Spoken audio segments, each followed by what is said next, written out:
They call it the ultimate silent witness, and for good reason. Just a single invisible strand of DNA, it can tell a story way more powerfully than any person ever could. I know, we've all seen this stuff on TV crime shows, right? But the real story, the way this tiny little code is rewriting justice, solving mysteries that are decades old, and even bringing families back together, well, that's even more incredible. So let's dive right in.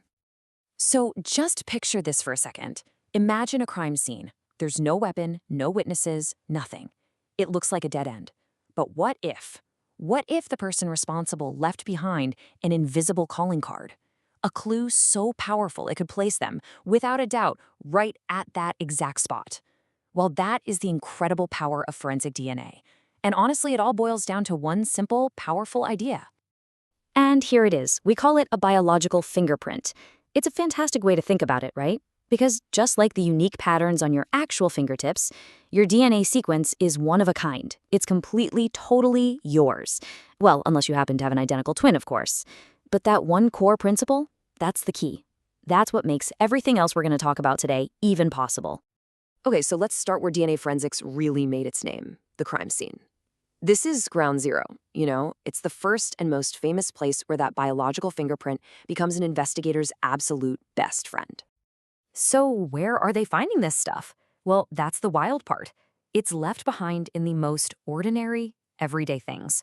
We're talking about a single strand of hair, a tiny drop of blood, saliva left on a coffee cup, or even the skin cells that we are constantly shedding without even thinking about it. These aren't just little bits of nothing. They are tiny, information-packed signatures just waiting to be read. And when the lab gets a hit, when they find a match between the DNA from one of those sources and a suspect's DNA, wow, the connection they can make is just so incredibly powerful. This isn't just a hunch or a little hint. No way. It is a direct, scientific link. It can place a specific person right there at the scene of the crime. And that match, it can become the absolute centerpiece of the entire investigation. But here's the thing. Linking suspects to a crime scene, that's really only half the story. The true power of DNA in our justice system is that it's a double-edged sword. Sure, it can point the finger of guilt, but it can also do something just as important. It can prove someone's innocence. And you can see that dual nature right here. On one side, you've got the match, that powerful link to a crime. But on the other, equally crucial side, the absence of a match can be just as powerful.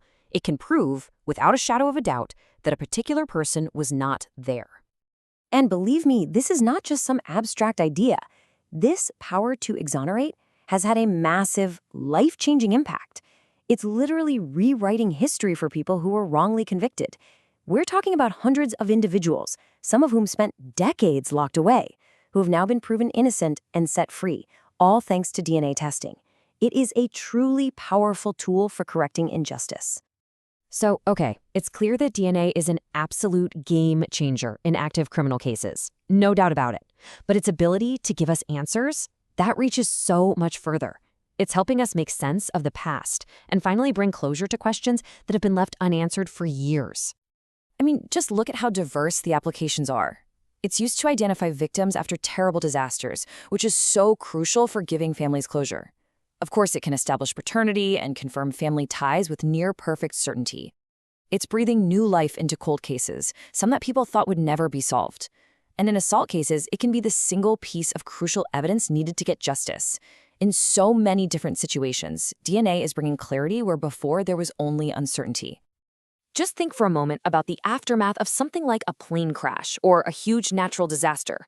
When traditional identification methods like visual recognition or even fingerprints are completely impossible, DNA often becomes the last and only hope. It gives families the one thing they desperately need in that awful moment: a definite answer, a chance to know for sure, and a chance to finally say goodbye. And this is the part that, honestly, still feels like science fiction to me. Think about it. Evidence that was collected 20, 30, even 40 years ago. Just a tiny speck on an old piece of clothing, sitting in an evidence locker. Now it can be reanalyzed with the technology we have today. And just like that, a case that had zero leads for decades suddenly has a name. It has a suspect. It has a clear path to justice. All because our ability to read that biological fingerprint has gotten so much better. All right, so as we start to wrap this up, let's bring it all back home, back to that one central idea. The unbelievable power that is packed inside just one single microscopic strand of our genetic code. Yep, it all comes back to this, the biological fingerprint. It's such a simple metaphor, but it perfectly captures the incredible weight and importance of this technology. This isn't just another piece of evidence in a toolbox. Not at all. It has fundamentally, completely transformed our ability to find the truth. And that really leaves us with a pretty fascinating question to think about, doesn't it? We've seen how DNA can solve crimes, how it can free innocent people, and how it can give names back to the lost. But as our technology keeps getting better and better, making this biological code even easier and faster to read, what's next? What new truths is it going to unlock? What other huge questions will we finally be able to answer?